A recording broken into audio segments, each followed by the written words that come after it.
Olá, estudantes da segunda série! Hoje, nesse vídeo, nós vamos falar sobre a industrialização no mundo. E hoje comigo nessa aula está o Kelvin.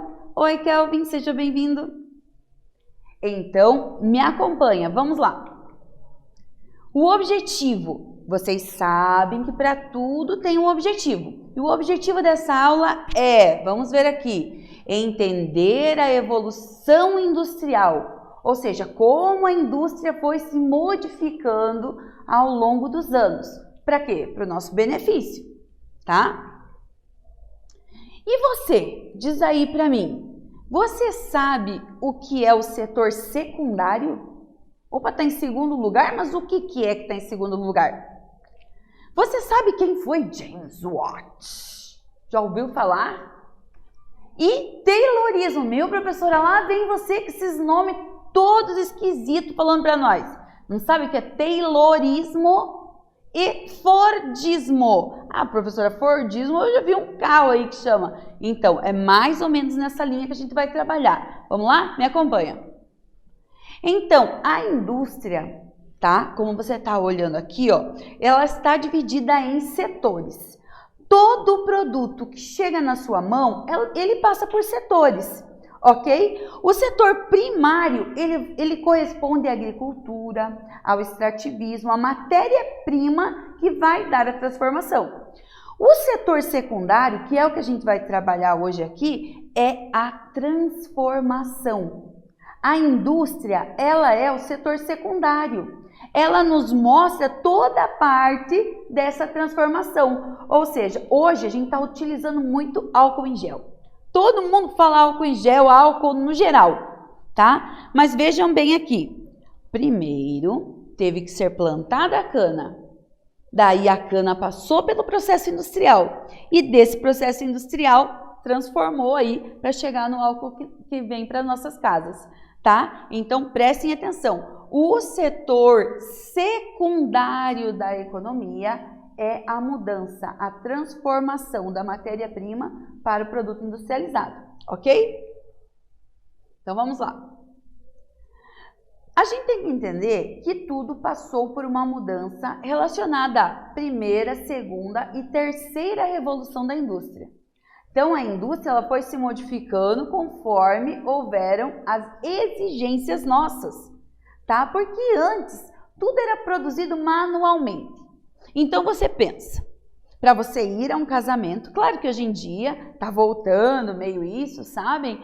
Mas antigamente tudo era pela mão da costureira.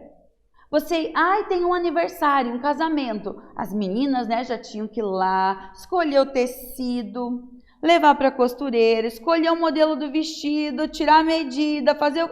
Demorava. Hoje em dia você vai na loja e fala, eu quero PMG, se tiver dinheiro leva. Tá? Então, essa mudança ela foi ocorrendo, assim como na indústria. Olha só, a primeira revolução industrial se deu onde? Na Inglaterra. Tá? Por quê? Porque a Inglaterra conseguiu reunir todos os fatores essenciais para a transformação. No caso, também com o carvão mineral.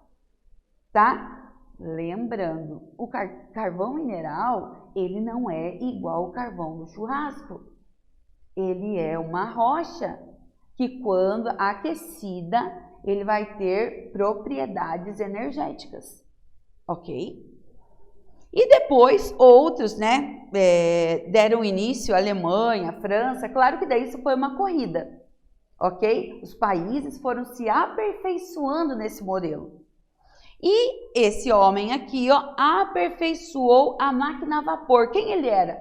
James Watt. Vamos ver aqui? Olha só, para você que não conhecia, apresento James Watt, tá? O que ele fez? Foi um matemático, engenheiro britânico, construtor de instrumentos científicos. Então, ele já lidava ali com a transformação, ok? Destacou-se, pois, pelos melhoramentos que introduziu na máquina a vapor, tá? Essa máquina a vapor, ele utilizou ali o carvão mineral, e então descobriu que assim poderia gerar energia. E os produtos que eram todos antes produzidos manualmente começaram então agora a fazer parte de uma cadeia de produção para que justamente chegasse na mão do consumidor antes. Quem é o consumidor? Nós. Então, agora é a sua vez. Presta atenção. O desenvolvimento da indústria pode ser dividido em fases, ok? Distintas, definidas como revoluções. Por que revolução? Porque mudou, transformou a época. Cite 2 fatores determinantes na caracterização de cada fase. Aqui tem 2 vezes caracterização, mas descarta, tá? E acrescente um exemplo. Então, você vai falar das revoluções e citar um exemplo. Ok, pessoal? Agora é sua vez. Vamos lá?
Oi, e então? Conseguiram pensar aí? Desenvolvimento da indústria dividido em revoluções. Quais foram essas revoluções? Que mudanças nessas revoluções? Então, vamos ver mais ou menos uma resposta que combine com a sua aí. Fontes de energia predominantes na produção na primeira Revolução Industrial. Então, o que marcou a primeira Revolução Industrial? Diga para mim. A utilização do carvão mineral. A segunda Revolução Industrial, o que marcou essa fase? A gente não viu, mas vocês já têm estudado isso, que foi a utilização da energia elétrica, a energia hidrelétrica, para melhorar o funcionamento, para deixar mais rápido, tá? E a terceira Revolução Industrial, que se destacou como? Com o uso da tecnologia de ponta. Pro, eu ouço falar isso, tecnologia de ponta, não sei o que é. Tecnologia de ponta é o que tem de mais sofisticado, tá? País ou região líder do mercado industrial. A superação da economia inglesa pela economia estadunidense, ou seja, os Estados Unidos ficou atrás dos ingleses, mas logo eles já passaram na frente, tá? Então essas aqui foram algumas, pode ser assim a sua resposta, tá? Segunda Revolução Industrial. Então a gente falou lá da primeira, carvão mineral. Então, ó, a segunda revolução, algumas modificações ocorreram. A comunicação à distância, o telégrafo. Agora, meu amigo, minha amiga, raciocina aqui. Pensa você mandando um telégrafo para o seu amigo. Ah, vamos mandar lá Gente, eu não consigo nem imaginar. A gente tá ali no nosso telefone, né? E manda mensagem rapidinho. Agora pensa eles antes por telégrafo. Gente, eu já fiz essa habilidade de tentar mandar mensagem por telégrafo. Eu não entendi nada e quem recebeu a mensagem também não entendeu nada. Era difícil. Rádio, telefone. Já ouviu falar de Grambel? Ai, passa um Grambel aí. O povo nem fala mais, coitado. Eu fico pensando, se Grambel hoje pegasse um smartphone, ele ia falar, no que o telefone que eu demorei um tempão para fazer se transformou. Obrigada, Grambel. A eletricidade, o motor a diesel, ok? O consumo do petróleo e o motor a diesel caracterizam essa revolução. Por quê? Porque o petróleo agora começa a ser empregado e utilizado em grande escala. E os países aí começam então confrontos por causa desse petróleo, né, que é chamado de ouro negro.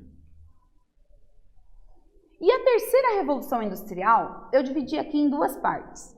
Antes da Segunda Guerra Mundial e depois da Segunda Guerra Mundial.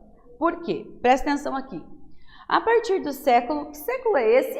Consegue lembrar? Se nós estivéssemos lá na sala, eu ia estar perguntando. E agora eu quero saber se você sabe. 19. Novas técnicas de produção foram criadas para ampliar o lucro. Então, quer dizer, vamos mexer mais para quê? Vamos produzir mais rápido para que chegue antes da mão do consumidor, para que a gente ganhe mais dinheiro. É assim que funciona. O foco voltava especialmente para a redução de tempo e aumento da produção. Só que, primeiro começou com Taylor, tá? Qual era o nome dele? Frederick Winslow Taylor. Nome de forte. E então, ele começou pensando assim, por que uma pessoa só tem que produzir? Por que uma pessoa, tipo a costureira, lembra que eu falei? O alfaiate, que ficava ali uma pessoa só para toda a produção. Por que uma pessoa só? Não, vamos dividir em funções. Então, como se fosse assim, um vai pegar o tecido, outro vai tirar a medida, outro vai cortar, outro vai costurar. Chegaria antes na mão do consumidor? Sim. O que o consumidor quer? Que o produto chegue antes? E foi assim que Taylor começou a montar uma nova estrutura fabril. E aqui, ó, uma coisa bem legal, ele premiava os operários. Ah, se destacou, opa, vamos dar um prêmio, vou colocar um quadro. E isso persiste até os dias de hoje em algumas empresas, tá? Eu conheço empresas que, se o funcionário não teve índice de faltas, tal, eles dão até televisores. Eu fico, uou, né? Quer dizer, uma maneira de valorizar o trabalho. Foi que começou com Taylor, tá? E aí, Henry Ford, na sequência, acompanhou o que Taylor estava propondo, tá? E ele fez o quê? Aperfeiçoou essas técnicas e transformou no Fordismo, principalmente em linhas de montagens de veículos. Então, raciocina aqui. Pensa. O trabalhador, ele ficava o dia inteiro, e em alguns lugares ainda existe, observação, na frente de uma esteira rolante, desempenhando a mesma função o dia todo. Eu me coloco no lugar. Você já pensou o dia inteiro você fazendo a mesma coisa? Tipo, vamos colocar parafusando. O dia inteiro você nesse mesmo movimento. Chega uma hora que você já está parafusando tudo torto. Sabe quando você vai, às vezes, numa loja que está vendendo ali, vamos dizer assim, não sei se vocês já viram, que vendem produtos a 10, a 15 reais, a 1,99, que você vai pegar uma boneca, tem um olho pintado certo, um certo e um fora do lugar. Porque o trabalhador ali, ele já estava cansado, para ele só ia empurrando aquilo na esteira no final do dia. Então, mas por quê? Justamente para o produto chegar antes, produzir em massa para vender mais, para chegar antes da mão do consumidor, tá? Então, aqui tem uma atividade, tá? O comportamento humano em relação ao consumo, ou seja, nós comprando, acompanhou as mudanças do sistema de produção nos últimos 2 séculos, tá? Faça um texto dissertativo, escreva aí, coloque aí suas anotações em relação a isso de consumo, abordando o papel do do consumismo no crescimento da população industrial e na degradação dos recursos naturais. O que tem a ver? Sabe o que tem a ver? Ah, eu estou comprando mais com recursos naturais. Não entendi. Então você vai fazer aí, vai pensar um pouco nessa produção industrial, retirada da vegetação, poluição e vai escrever para mim. Agora é sua vez, vamos lá?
Oi, e então? Conseguiram fazer aí um contraponto do consumo? Ou seja, nós comprando exageradamente e isso fez aumentar, né? Ou seja, destruir a vegetação original e aí começou a poluir.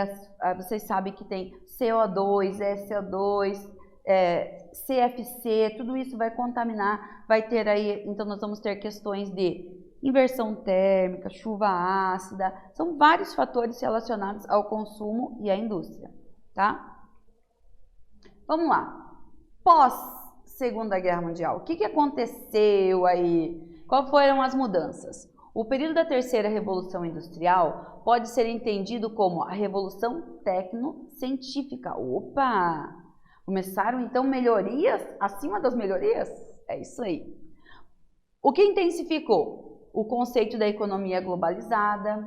O que é isso, economia globalizada? Todas as pessoas tendo acesso a vários tipos de mercadoria, ok? Fortaleceu as grandes corporações. O que são as grandes corporações? São as grandes empresas que agora começaram a se instalar em vários países do mundo. Para quê? Justamente para buscar novos consumidores, tá? Fez do consumo uma prática generalizada. Opa, Pro, nós estávamos falando de indústria e a gente começou então agora a falar de consumo, porque está ligado. Porque toda essa produção, ela só aumenta porque nós estamos consumindo mais.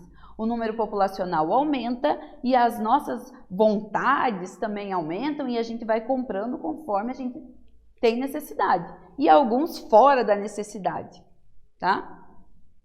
A velocidade alcançada pelos modernos meios de transporte, a comunicação globalizada, informatizada, a conexão de redes bancárias e tantos outros fatores. Então, essa revolução tecnocientífica, ela trouxe aperfeiçoamento para nós, tá? Então, vejam, o que antes só usava cartão de débito, cartão de crédito, hoje o povo usa Pix. Não é mesmo? Que tem facilitado bastante a vida das pessoas. Se falar para uma pessoa mais antiga, ela vai falar, ah, o meu cheque, meu talão de cheques, né? E nem faz tanto tempo isso. E agora o pessoal só fala em Pix, transação assim. Então aqui, figuras ilustrativas para você. Então, primeira revolução industrial, né? Marcada ali pelo carvão mineral. Segunda revolução industrial marcada pela eletricidade e a terceira revolução pela tecnologia de ponta, tá? Pelos mais sofisticados equipamentos para que o produto chegue antes na nossa mão. Aí, essa é uma parte legal, sabe por quê? Porque você pensa, Taylor fez bastante, Ford fez bastante, e aí esses japoneses falaram assim, ah, não tá legal ainda. E eles transformaram a maneira de produção, que isso que é o mais legal. Sabe por quê? Porque eles falaram assim, tá, nós vamos utilizar a esteira rolante. Aquela esteira que passa na frente do trabalhador, aquele trabalho repetitivo que eu havia falado a vocês. Só que eles falaram assim, de agora em diante, o trabalhador ele vai ficar nessa função por um período. Depois ele troca de função. E assim ele vai ficando em períodos, trocando de função. Sabe o que eu acho que isso é legal? Por quê? Sabe a primeira folha do seu caderno? Primeira folha você faz a letra mais caprichada do mundo. Na segunda já não garanto, não é mesmo? E é a mesma coisa o trabalhador. Quando ele começa numa nova função, ele faz aquilo com todo o prazer do mundo. A partir não é que cansa do trabalho, mas é que vai ficando exaustivo, né? E daí foi onde eles inventaram o toyotismo. Também conhecido em alguns lugares por just in time. Nada de Justin Bieber, não. Just in time. Tá? O que esse trabalhador faz? Ele troca de função e, o que é mais legal, no meio do trabalho, soa uma sirene. O trabalhador para tudo o que está fazendo e vai para o meio da fábrica fazer ginástica. É legal? Eu vou dizer porque é legal. Eu, como trabalho bastante na frente do computador, às vezes eu tenho que sair da frente do computador e falar, ai, chega, não aguento mais. E dá uma aliviada na minha cabeça. Já o trabalhador lá do trabalho repetitivo, ele também está ali cansado, fazendo, desempenhando aquela atividade. E daí, soa um alarme. Ele vai para o meio da fábrica. Existem os ranzinzas que vão assim, tem que ir lá para o meio daquela fábrica. Estava aqui trabalhando, mas existem aqueles que vão felizes da vida. Vamos fazer ginástica, vamos mudar, vamos espairecer a cabeça. E isso mudou o ritmo da produção. Outra coisa que eles fizeram, vamos produzir apenas o solicitado. Não vamos ficar jogando mercadoria para a sociedade. Vamos produzir apenas o que foi pedido a nós. E assim a produção deu uma freada. E isso é bem interessante. E a quarta revolução industrial? Meu, professora, chega de revolução? Pois bem, é que nem todo mundo pensa nela, tá? Determinados cientistas afirmam que a acelerada produção científica e tecnológica das últimas décadas poderá caracterizar uma quarta revolução, chamada tecnocientífica informacional. Tá? As principais referências, robótica, nanotecnologia, que é tudo muito interessante, muito novo, muito diferente, engenharia genética, tá? E avanços na tecnologia de informação no geral. Então, existe essa possibilidade, não que alguns falam que não existe essa quarta revolução, mas a gente, olhando para a sociedade hoje, a gente já percebe essas mudanças ocorrendo. Agora é a sua vez, presta atenção. Tem uma imagem, olha lá a imagem, retrata o modelo de produção fordista. Descreva a cena, compare o fordismo com o toyotismo. Lembra que eu falei? Fordismo, um movimento repetitivo o dia inteiro, fazendo a mesma coisa. No toyotismo eles já faziam a mesma coisa, só que de épocas em épocas havia trocando. Então, agora é sua vez, vamos lá?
Oi, então, conseguiu observar aqui a imagem?